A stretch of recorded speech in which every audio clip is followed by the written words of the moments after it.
Existe um pequeno anúncio que a maioria de nós ignoraria completamente. Talvez estivesse entre as páginas de um jornal britânico qualquer, ali perdido entre ofertas de emprego e classificados diversos. O texto era direto, quase perturbador. Procuravam-se voluntários com doenças terminais dispostos a doar seus corpos para a ciência, mas não para qualquer experimento médico.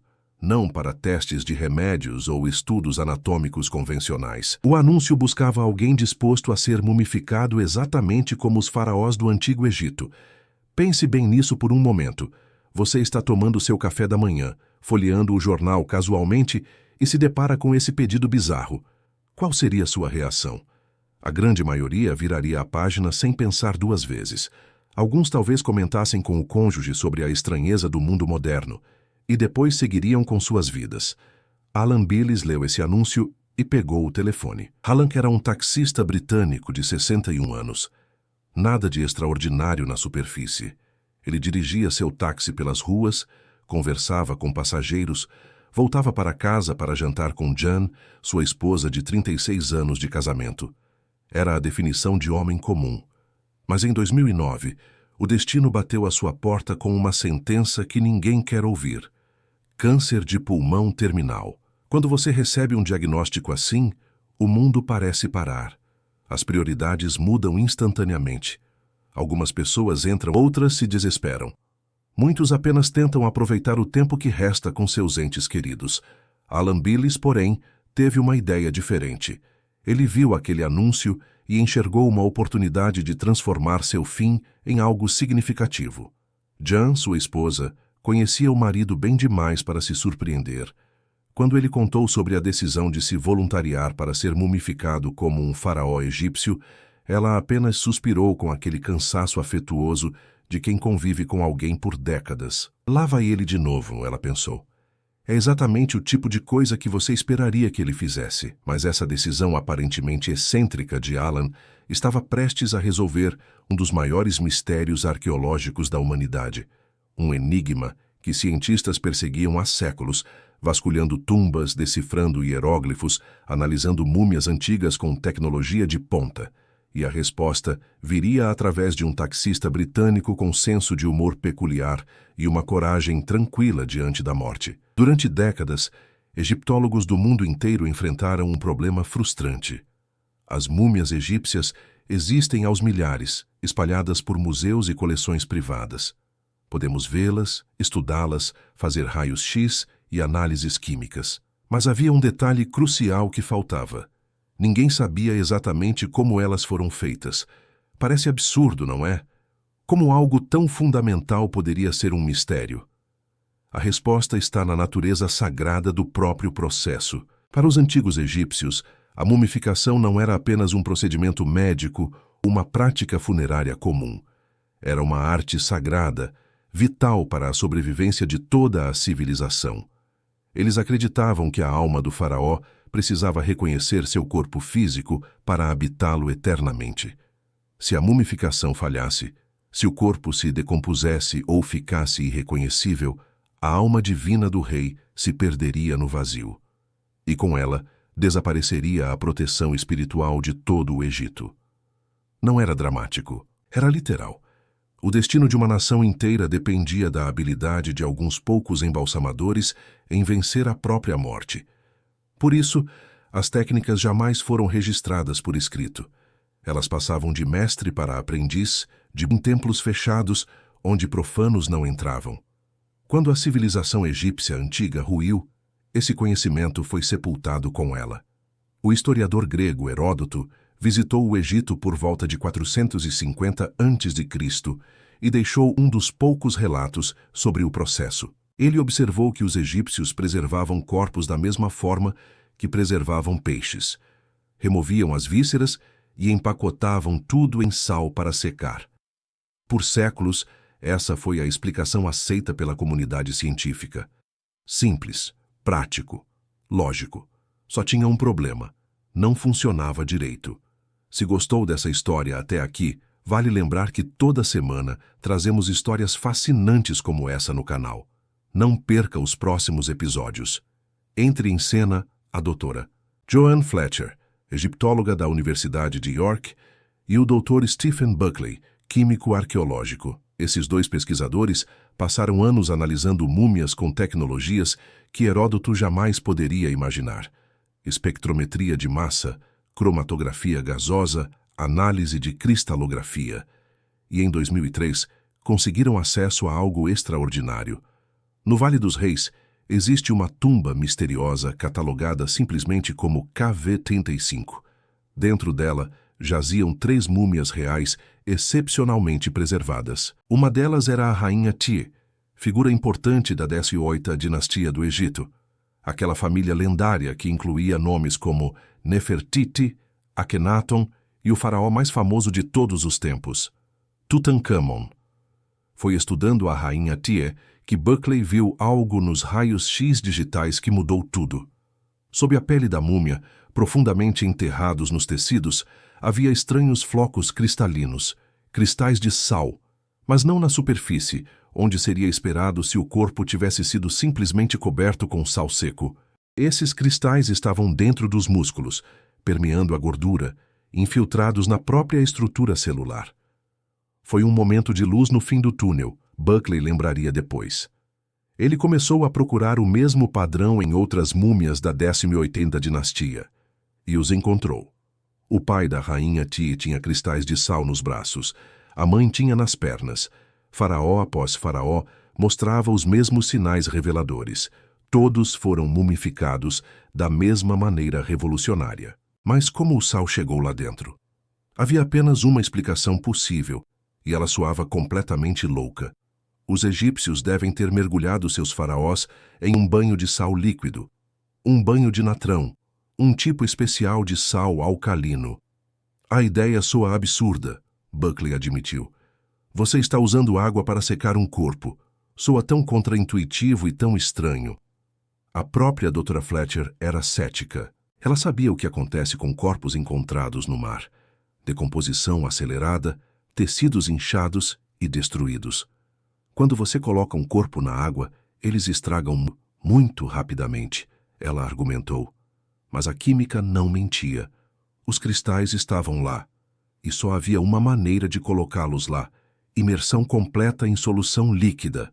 Durante meses, Buckley conduziu quase 200 experimentos com tecido de porco, testando concentrações, tempos de imersão, temperaturas, e os resultados eram promissores. Mas promissor em laboratório não é o mesmo que funcionar em um corpo humano completo. Eles precisavam de uma prova final. E Alan Billis havia se oferecido para ser essa prova. Em janeiro de 2011, Alan Billis perdeu sua batalha contra o câncer. Tinha 61 anos. Para a maioria das pessoas, essa seria uma história triste que termina aqui. Mas para Alan, era apenas o começo de sua verdadeira jornada. O relógio começou a correr imediatamente. Quando uma pessoa morre, a decomposição começa em minutos. As bactérias que antes ajudavam na digestão agora se multiplicam descontroladamente, destruindo tecidos de dentro para fora. Gases se acumulam. Células se rompem. A natureza não espera por ninguém. O professor Peter Vanezis, patologista forense com mais de 10.000 autópsias no currículo, liderou o primeiro passo: a remoção dos órgãos internos. Mas havia um desafio monumental. Os antigos egípcios faziam isso através de uma incisão de apenas 10 centímetros no lado esquerdo do abdômen. 10 centímetros. Pense nisso.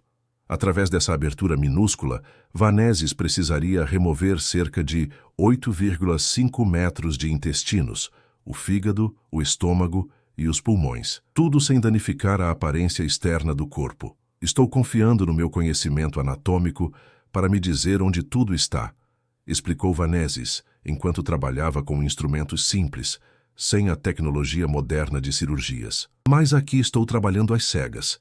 É totalmente diferente. Recuperar os pulmões foi especialmente complicado. Eles estavam presos pela caixa torácica e precisavam ser extraídos sem danificar o coração. Para os egípcios, o coração era sagrado. Não era apenas uma bomba muscular, mas a sede da sabedoria, da inteligência, da própria essência da pessoa.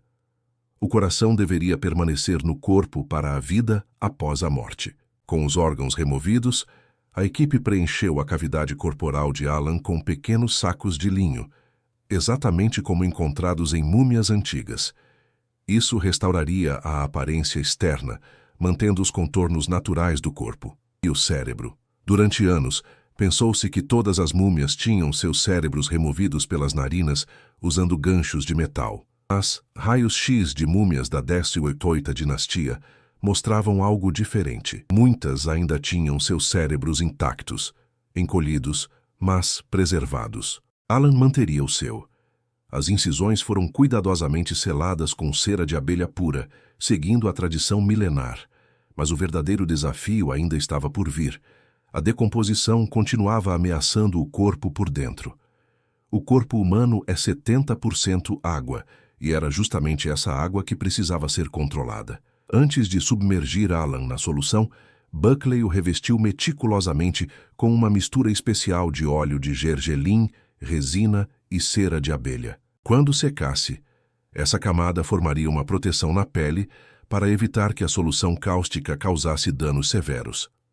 A concentração da solução de natrão tinha que ser absolutamente perfeita, muito fraca, e o corpo incharia com água, acelerando a putrefação ao invés de preveni-la. Forte demais, e corroeria a pele como uma queimadura química severa, destruindo os traços faciais que tanto queriam preservar. E então chegou o momento. Alan Billis foi submerso na solução. Jean, sua esposa, visitou o laboratório e teve uma reação que só pode ser descrita como pragmaticamente britânica. Ele está nadando em seu tanque. Aposto que ele está se divertindo muito. Mas depois, em particular, admitia: é estranho porque eu nunca teria pensado nisso, mas todo santo dia eu penso nele. Para os pesquisadores, havia algo poeticamente apropriado em usar água na mumificação. O rio Nilo inundava anualmente, trazendo vida nova às terras secas. Essa inundação estava profundamente conectada à mitologia egípcia de criação e ao ciclo eterno de morte e renascimento. É renascimento, explicou a doutora Fletcher. É nova vida. Os mortos estavam renascendo no próximo mundo. Antes de irem para a tumba, eles voltavam simbolicamente para o útero. Alan ficaria submerso por 35 dias. Durante esse tempo, a solução salina se difundiria lentamente por todos os seus tecidos, criando um ambiente alcalino para inibir bactérias e impedir que enzimas naturais destruíssem as células. A gordura corporal seria quimicamente transformada em uma forma nova e altamente estável. Pelo menos era isso que a teoria previa. No dia 21, aconteceu algo dramático que fez os corações da equipe acelerarem. O banho ficou vermelho sangue. Poderia ser um bom sinal, indicando que o natrão havia penetrado profundamente nos tecidos e estava dissolvendo a hemoglobina aprisionada. Ou poderia significar que algo tinha dado terrivelmente errado e o corpo estava literalmente se dissolvendo. Ninguém sabia ao certo. Não havia manual de instruções. Não havia precedentes modernos.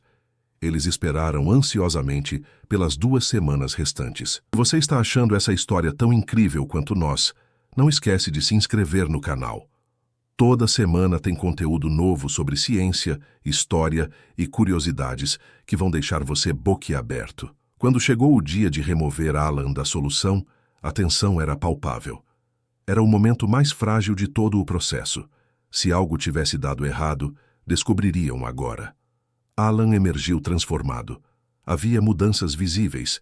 Seu abdômen estava distendido porque o linho interno havia absorvido líquido. Em alguns lugares, onde a camada protetora de cera havia sido inadvertidamente esfregada, a pele estava esbranquiçada, mas também havia sinais promissores.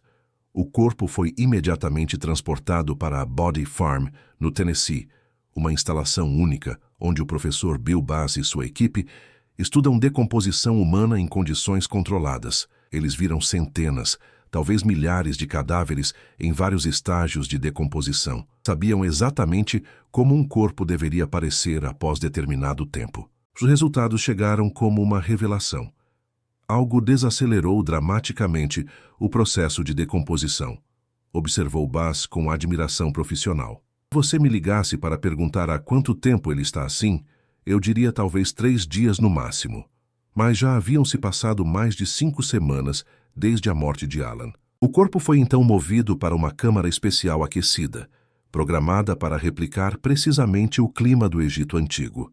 Alta temperatura, baixa umidade, ar seco circulando constantemente. Nas próximas 2 semanas, Alan secaria lentamente sob condições que não existem naturalmente na Inglaterra chuvosa. E então veio o enfaixamento. Seguindo textos antigos e evidências arqueológicas, a equipe envolveu Alan da cabeça aos pés em linho autêntico. Entre as camadas, colocaram amuletos e objetos rituais, exatamente como encontrados em múmias reais. Alan começava a parecer uma múmia genuína, mas ainda faltavam mais 6 semanas de secagem final antes que pudessem avaliar se todo o processo havia realmente funcionado. Antes que os cientistas fizessem sua análise final detalhada, Jan pediu para ver o marido uma última vez. Havia meses desde a morte de Alan. Meses desde que ela o vira como a pessoa que conheceu por 36 anos. Não me sinto emocionada, ela disse aos pesquisadores com honestidade. Estou mais interessada em ver como ele se parece como uma múmia. Quando entrou na sala onde Alan descansava enfaixado, Jan ficou em silêncio por um longo momento. A realidade do que estava vendo ainda era difícil de processar completamente. Como ele parece bem deitado aqui, ela finalmente murmurou, como se estivesse num sono profundo normal. Ela trouxe fotos de família para deixar com ele, memórias de uma vida compartilhada. Estou bastante surpresa que sinto que preciso sentir as mãos dele, disse, estendendo a mão hesitantemente para tocar as mãos mumificadas expostas. São as mãos dele. Ela confirmou suavemente. Ele está muito bem, não está? Não havia lágrimas dramáticas, não havia colapsos emocionais. Havia apenas uma espécie de paz tranquila, a aceitação de alguém que entendeu completamente a escolha que o marido fez. Depois de alguns minutos de reflexão silenciosa, Jan se despediu de uma maneira que só faria sentido para quem conheceu Alan. Você pode ficar com ela, disse aos cientistas. Ela cuidará de você muito melhor do que eu cuidei. Querido, cuide-se. E então, ela saiu, deixando Alan para sua jornada através dos séculos. Após exatos 90 dias desde o início do processo, chegou o dia do julgamento científico. A equipe se reuniu com uma mistura de esperança e apreensão. Anos de teoria e meses de trabalho cuidadoso seriam validados ou destruídos nas próximas horas. Os raios-x foram os primeiros, e revelaram algo extraordinário. Cristais de sal permeavam completamente o corpo de Alan, exatamente como nas múmias da 11ª dinastia. Nas pernas, braços, ombros, tórax, em todos os tecidos profundos. O padrão era idêntico ao das múmias reais estudadas. Isso mostra exatamente o que você obtém quando usa um banho de natrão, Buckley confirmou, sua voz embargada pela emoção. Décadas de trabalho, centenas de experimentos, anos de teoria finalmente confirmados. Mas a prova visual seria ainda mais impressionante.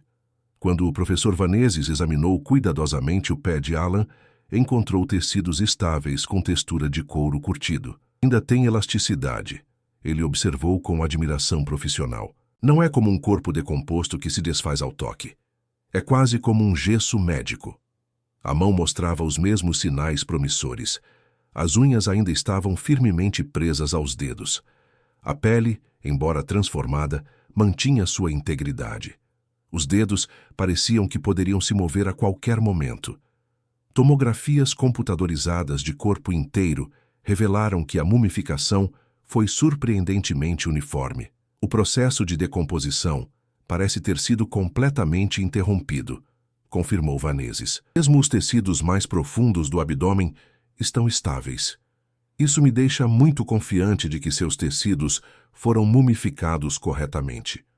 E então chegou o momento final, o teste definitivo. Rompendo com a tradição egípcia de nunca desembrulhar uma múmia, a equipe decidiu expor o rosto de Alan. Eles precisavam ver. Precisavam comparar com as múmias egípcias antigas. Precisavam saber se um taxista britânico do século XXI poderia realmente se igualar aos faraós. Por camada, as bandagens de linho foram cuidadosamente removidas. E quando o rosto foi finalmente revelado, Houve um silêncio coletivo na sala. Ainda é ele. Alguém sussurrou com reverência. A alma o reconheceria. Sem dúvida nenhuma. O rosto de Alan estava perfeitamente preservado. A barba por fazer que ele tinha quando morreu ainda estava lá. As sobrancelhas, os contornos faciais únicos, tudo preservado com uma fidelidade que desafiava milhares de anos de conhecimento arqueológico. É extraordinário, disse a Dra. Fletcher, claramente emocionada. Somos as primeiras pessoas a ver uma múmia produzida dessa maneira em mais de 3.000 anos. Ele é definitivamente tão bom quanto a melhor das múmias reais, concluiu Buckley, avaliando seu trabalho com um olhar crítico de cientista. O processo de preservação capturou a essência dele. Capturou seu caráter da maneira que ele sempre pareceu em vida. Então, ele é uma verdadeira múmia. Acho que ele está no caminho para se parecer muito com o melhor dos melhores da 18ª dinastia daqui a 3.000 anos. A teoria estava correta. Os antigos egípcios da 18ª dinastia realmente usavam banhos de natrão para criar suas múmias mais perfeitas. O que parecia absurdo e contra-intuitivo era, na verdade, genialidade química pura. A solução salina penetrava profundamente nos tecidos, transformando a química corporal de dentro para fora. Criava um ambiente hostil para bactérias e enzimas destrutivas. Convertia gorduras em formas químicas estáveis. E fazia tudo isso preservando os traços faciais e a aparência geral do falecido. Por enquanto, o corpo de Alan permanece sob observação científica constante. A equipe continua monitorando suas condições, documentando meticulosamente como a mumificação se mantém ao longo dos meses e anos. Estamos todos em território novo aqui, refletiu um dos pesquisadores. Daqui a 100 anos aposto que haverá avanços tremendos feitos neste procedimento.